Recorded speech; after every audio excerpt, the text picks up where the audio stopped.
In the medieval period, long before the advent of refrigeration, preservatives, or modern storage methods, people developed ingenious food preservation techniques to survive harsh winters, unpredictable harvests, and long journeys, relying primarily on four core methods: salting, smoking, fermenting, and drying, which served as essential strategies not only for storing surplus food, but also for preventing deadly spoilage, preserving nutrition, and enabling food transportation across regions. Salting, one of the oldest and most crucial preservation methods, worked by drawing out moisture from meat and fish through osmosis, thereby inhibiting the growth of bacteria and extending the shelf life of various staples such as pork, beef, and cod, while also transforming their flavor and texture, often being used in combination with herbs and sometimes vinegar to create brines for vegetables and cheeses.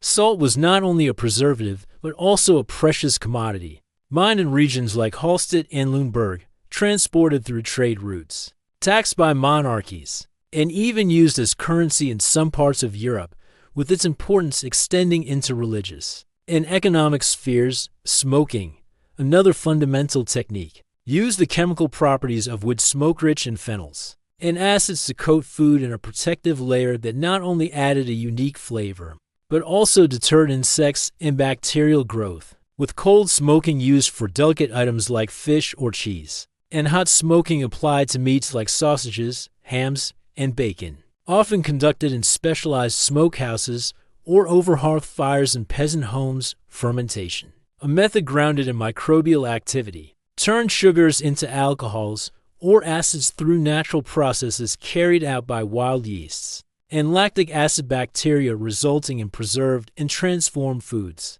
such as sauerkraut, meat, ale, beer, yogurt, kefir, sourdough bread, and cheeses, with fermentation not only extending shelf life, but also enhancing digestibility, boosting nutrients, and serving vital religious and cultural roles, particularly within monasteries that pioneered brewing and cheese-making traditions. Drying, the simplest and oldest form of preservation, involved removing water from food through sun-drying, air-drying, or low-temperature heating methods, particularly useful in preserving fruits like plums, pears, and apples, herbs like thyme and sage, and meats and fish in the form of jerky or stockfish, which could then be stored in sacks, jars, or cellars for months at a time. Often, medieval communities combined these methods, for example, salt curing followed by smoking for added durability, or fermenting vegetables and then drying them for even longer preservation, creating layered preservation strategies that help withstand climate challenges, warfare,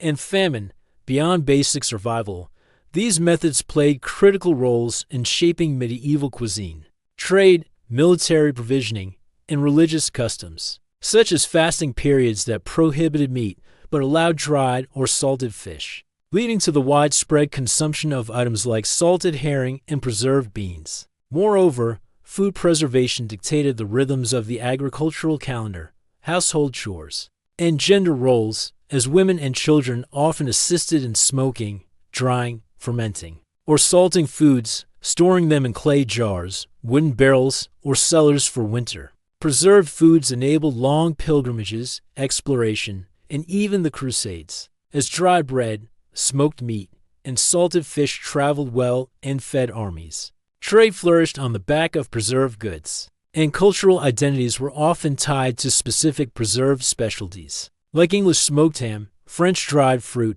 or German sauerkraut. The science behind these preservation methods, though not understood in microbiological terms, was passed down through observation and practice, codified in medieval recipe books and guarded by monasteries, apothecaries, and guilds. Today, these same ancient techniques are being revived in artisanal food practices, survivalist communities, and sustainable living movements, with traditional smoked meats, brined vegetables, fermented beverages, and sun-dried fruits making a comeback for their rich flavors, probiotic benefits, and low energy requirements, while modern refrigeration and canning have made many ancient methods obsolete. They also introduced chemicals, waste, and dependency on electricity, prompting a growing number of people to return to time-honored techniques that require patience, skill, and natural processes. Thus, The preservation methods of the medieval world born of necessity, creativity, and resilience continue to inspire and nourish modern kitchens, reminding us that with simple tools like salt, smoke, sun, and fermentation, we can connect with the past while building a more sustainable future for food, culture, and community, just as medieval people did when they stored their summer's abundance for winter's scarcity, transforming basic ingredients into treasured sustenance, and preserving not just their meals, but their very way of life across generations.